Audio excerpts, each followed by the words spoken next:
qui sont déclarés pleinement exploités ou surexploités par la recherche sénégalaise. Et on a constaté que ces dernières années, il y a eu quand même des licences qui ont été données sur des stocks où la recherche avait déjà tiré la sonnette d'alarme pour dire que ces espèces sont en état de surexploitation. Donc c'est le premier point. Le deuxième point, c'est par rapport à l'écosystème même marin. Parce que certains Sénégalais prennent la mer comme leur poubelle. Ils y jettent leurs ordures. Certaines usines déversent aussi leurs eaux usées au niveau de la mer, ce qui a des conséquences sur la ressource. Et finalement, l'écosystème marin est dégradé. Donc dans le deuxième point de la charte, on promeut la régénération des ressources halieutiques, mais comment? En faisant, par exemple, un nettoyage des fonds marins pour mieux gérer l'écosystème marin. En troisième point, il y a l'audit de la flotte de pêche industrielle sénégalaise, c'est-à-dire savoir combien de bateaux de pêche industrielle pêchent au Sénégal. Et sur ce point-là, pour rappel que ça fait des années que les organisations de pêche demandent au ministère de tutelle de publier le listing des navires de pêche industrielle autorisés à pêcher au Sénégal, mais cette publication n'a jamais eu lieu. Donc là, c'est aussi montrer l'engagement de ces organisations de la CONAPED qui demandent à ce qu'on audite leurs bateaux de pêche, mais aussi que l'on audite le parc piroguier, c'est-à-dire le parc des pirogues artisanaux qui pêchent au Sénégal. Il y a aussi le renforcement de la surveillance des eaux sénégalaises. Parce qu'on a constaté ces dernières années beaucoup d'immersion de bateaux pirates, ce qu'on appelle les bateaux de pêche INN, au niveau des eaux sénégalaises à partir de nos frontières, que ce soit du côté nord par la Mauritanie ou bien du côté sud par la Guinée-Bissau. Donc là, sur le quatrième point, on demande à ce qu'on renforce les moyens de suivi, contrôle et surveillance pour que nos côtes soient mieux gérées, mais aussi pour que l'État du Sénégal puisse mieux lutter contre la pêche INN. En point 5, c'est surtout préserver certains poissons pour les populations sénégalaises. Aujourd'hui, la majorité des populations sénégalaises consomment deux poissons principalement. Le premier, c'est la sardinelle, le yaboy que tout le monde connaît, mais le deuxième, c'est l'ethmalose, le kobe, que les populations des îles consomment aussi le plus. Et dans cette charte, on demande à ce que ces deux espèces soient exclusivement arrêtées, que ce soit aussi des marieurs sénégalais qui puissent fournir ce poisson-là aux Sénégalais de l'intérieur, mais aussi que des femmes transformatrices puissent avoir accès à ce poisson pour pouvoir continuer à faire vivre les Sénégalais avec les poissons fumés, comme le ketchak, qui fait nourrir des Sénégalais de l'intérieur qui n'ont pas accès aux poissons frais. Donc sur les 5 premiers points, voilà ce que dit la charte. Donc c'est aussi une charte qui est assez longue, c'est 13 points, mais au moins vous avez en lieu de mire les 5 qui sont les plus importants. En dehors de cela, il y a peut-être l'accord de pêche Union européenne-Sénégal, parce que beaucoup de Sénégalais ont toujours entendu les pêcheurs sénégalais décrier cet accord de pêche. Et donc dans cette charte-là, la charte demande à ce qu'il y ait, qu'on puisse évaluer une évaluation indépendante de l'accord de pêche Sénégal-Union européenne. Et quand cette évaluation aura été faite d'une manière indépendante, que les résultats puissent être accessibles à toutes les organisations de pêche. Parce que souvent, on nous dit que l'Union européenne a évalué. Mais le pêcheur sénégalais n'a pas accès pour savoir comment l'Union européenne a évalué et quels sont les tenants et les aboutissants de cette évaluation-là de l'Union européenne. C'est pourquoi aussi dans la charte, c'est demandé une évaluation indépendante de l'accord de pêche Union européenne-Sénégal. Il y a aussi quelque chose qui est nouveau aujourd'hui au Sénégal, c'est la recherche pétrolière et gazière.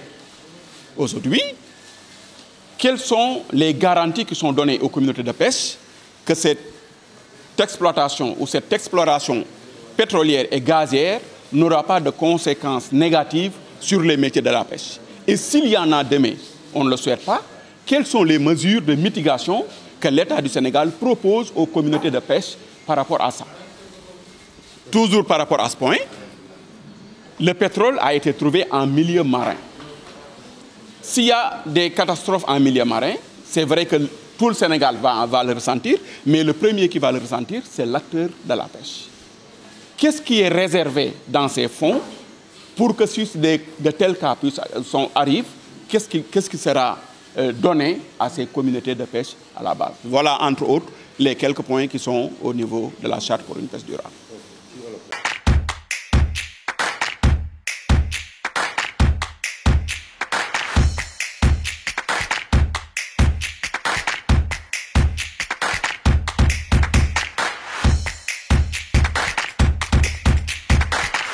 googu defaraat écosystème bi ndax jën wi mën a judduwaat ci waax wi nit ñi mën ko jëriñu ñetteelu poñ bi mooy ñu auditer bépp bateau de pêche boo xam ne dafa nekk ci biir waaxu Sénégal ak bépp gaalu locc loolu nag li muy wane rek mooy organisation de pêche yi nga xam ne ñoom ñoo bokk ci coalition bi yàgg nañ demander ministère des pêches nañu publier listingu navire yi nga xam ne ñoom ñoo am droit ñu napp Sénégal donc depuis 2020 ñu ngi koy laaj mais kenn mësu ko publier ñu ne nag kon xuñ ne loolu bu ñu demee ba ne leen ñun ñëw leen ngeen gëstuñu parce que coalition bi comme que am na pêche industrielle am na pêche artisanale ñu ne ñëw leen ngeen gëstu ñaata bateau ñoo fi am ñëw leen tamit ngeen gëstu ñaata gaal ñoo fi nekk te ñu nekk ci yoon am ay numéro di wàccoo ak li leen yoon wax.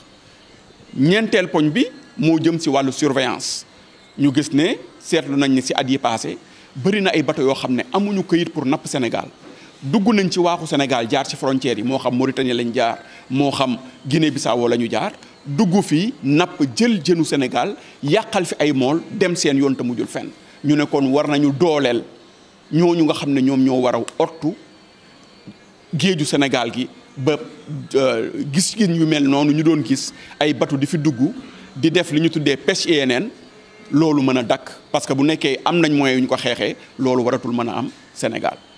juróomeelu poñ bi mu jëm nag si loo xam ne moo jëm si dund nit ñi parce que dafa am ñaari jën yoo xam ne nit ñi sénégalais yi moom la ñu faral di dundee benn bi ñu koy wax yabooy benn bi ñu koy wax kobo suñu mbokk soose yi di ko wax caalo ñu ne ñaari jën yooyu nañ ko jël yemale ko si doomu Sénégal maanaam bu ñu nangooti bépp koo xam ne doo mool dëkkoo Sénégal wala navire bu nekkul Sénégal wala mareyeur bu dëkkul Sénégal di njëkk jël jën woowu te fekk sénégalais yi jotuñu si ba pare. ñu fexe aussi ba jën woowu jigéen ñi nga xam ne ñooy soppali jën ñu mën di jot ci jën woowu ba mën di defar keccax ni ñu ko daan defaree ndax sénégalais yi nekk ci biir te jotuñu jën bu tooy ñoom ñu mën a am jën bu ñuy dundee. donc yooyu mooy poñ yi bokk na aussi ci poñ yi ñu ne nañu xayma évaluation wu accord de pêche Union européenne ak Sénégal ndaxte bëri na coow lu mu indi. war nañ ko def évaluation bu indépendante te buñ ko évaluer ba xam ndax accord bi baax na pour Sénégal wala bon na kon loolu évaluation bi moo koy wax bu nekkee baax na wala bon na bu ñu waree ne dañ ko war a renouveler ñu tënku sa loola. bu nekkee évaluation bi dafa génne na waruñu ko renouveler tamit ñu tënku sa loola mais nag bu ñu defee évaluation bi nañ ko séddoo ak organisation de pêche yi nekk au Sénégal ñu bañ a nag basé wu ci évaluation bi nga xam ne Union européenne mu ngi koy defal boppam. évaluation bu indépendante moom moo feeñ ne ci charte bi war nañ mën a def évaluation bu indépendante ba ñun ñu mën a xam lan la accord boobu indi pour doomu Sénégal yi. bokk na ci tamit ñu xool pétrole bi ak gaz bi parce que gis nañ ne pétrole ak gaz feeñ na Sénégal waaye ci géej la feeñ ban njeexital la war a am ci métier géej yi jafe-jafe bu ci amee yan matuwaay la Sénégal prévoir. ne bu loolu amee mën nañ ci taxaw beneen bi nag mooy comme que ci géej la feeñ lan la état prévoir ne war na ko denc bu géej gi amee jafe-jafe ñu war ko defar ñu làmb sa loola dugal ko ci defar géeju Sénégal. donc yooyu moom mooy point yi nga xam ne bëri na fukki poñ ak ñett la yoo xam ne charte bi jël na ko quand même ñu do ko doon proposer candidat yi signature.